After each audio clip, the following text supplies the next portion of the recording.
शहर में राजरानी अपने 3 बेटों के साथ रहती थी। राजरानी का सबसे बड़ा बेटा धीरज एक बैंक में सरकारी कर्मचारी था, जबकि मंझला बेटा पुनीत और सबसे छोटा बेटा आरव बेरोजगार थे। राजरानी का परिवार शहर के नामी परिवारों में आता था। धीरज की शादी शहर की ही एक मॉडर्न लड़की एकता से हुई थी, जबकि पुनीत और आरव अभी कंवारे थे। सासू माँ, आज मेरी फ्रेंड्स घर पर किटी पार्टी के लिए आ रही हैं, तो मैं पार्लर जा रही हूँ तैयार होने के लिए। अच्छा, लेकिन तुमने तो मुझसे इस बारे में पूछा ही नहीं। अब क्या मुझे पार्टी करने के लिए भी आपसे परमिशन लेनी होगी माँ जी? ओहो, अच्छा ठीक है, तू जा, घर का काम मैं देख लूंगी। इसीलिए तो मैं आपसे कह रही हूँ कि मेरे दोनों देवरों की शादी आप करवा दीजिए। आखिर मैं भी कब तक अकेली इस घर की जिम्मेदारियों को उठाती रहूंगी? उनकी शादी हो जाएगी तो मुझे भी थोड़ा आराम मिल जाएगा। अरे बहू, शादी तो उन नालायकों की मैं करवा दूं, पर उन दोनों निकम्मों से शादी आखिर करेगा कौन?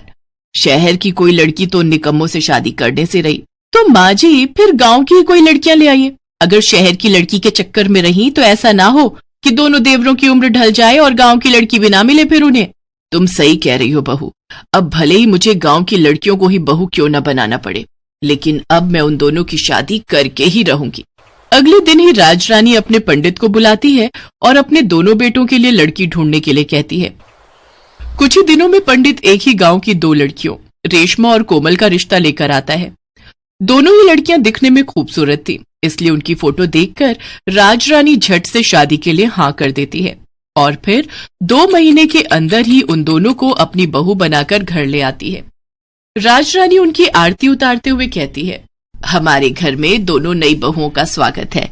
अब अपने पैर से कलश गिराकर गृह प्रवेश करो बहू रानी। आज से ये घर हमारे साथ साथ तुम्हारा भी है। अरे मोरी मैया, ये तो कितना बड़ा घर है, इतना बड़ा तो अपने गांव का पंचायत घर भी नहीं है। क्यों री कोमल, सही कहा ना हमने? 100% सच कहा दीदी, हमको तो ऐसा लागत है जैसे मैं खुली आंखों से कौनो सपना देख रही हूँ।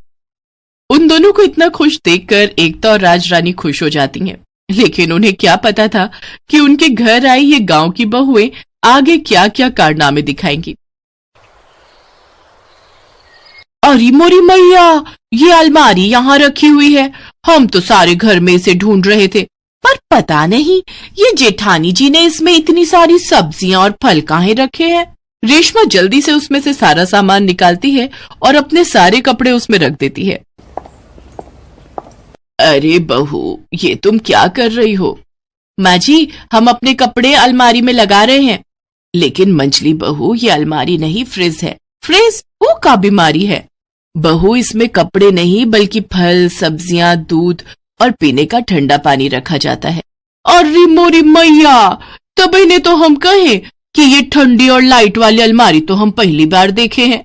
उधर कोमल अपने हाथ में फूलों की माला लेकर इंग्लिश टॉयलेट पर चढ़ाते हुए उसके आगे हाथ जोड़कर खड़ी हो जाती है।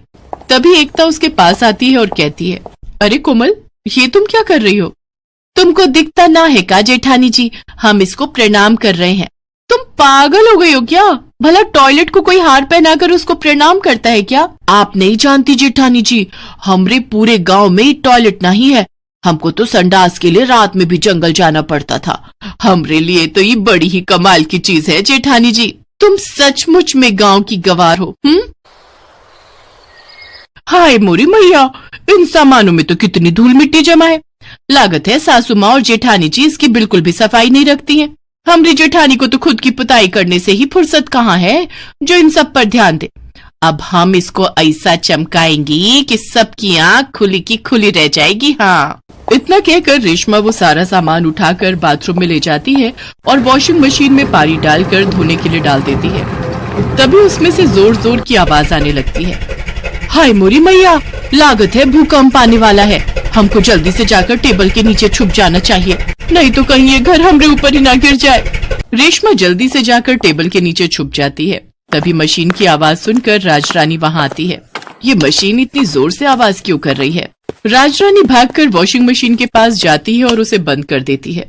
हे भगवान, ये हो क्या रहा है इस घर में?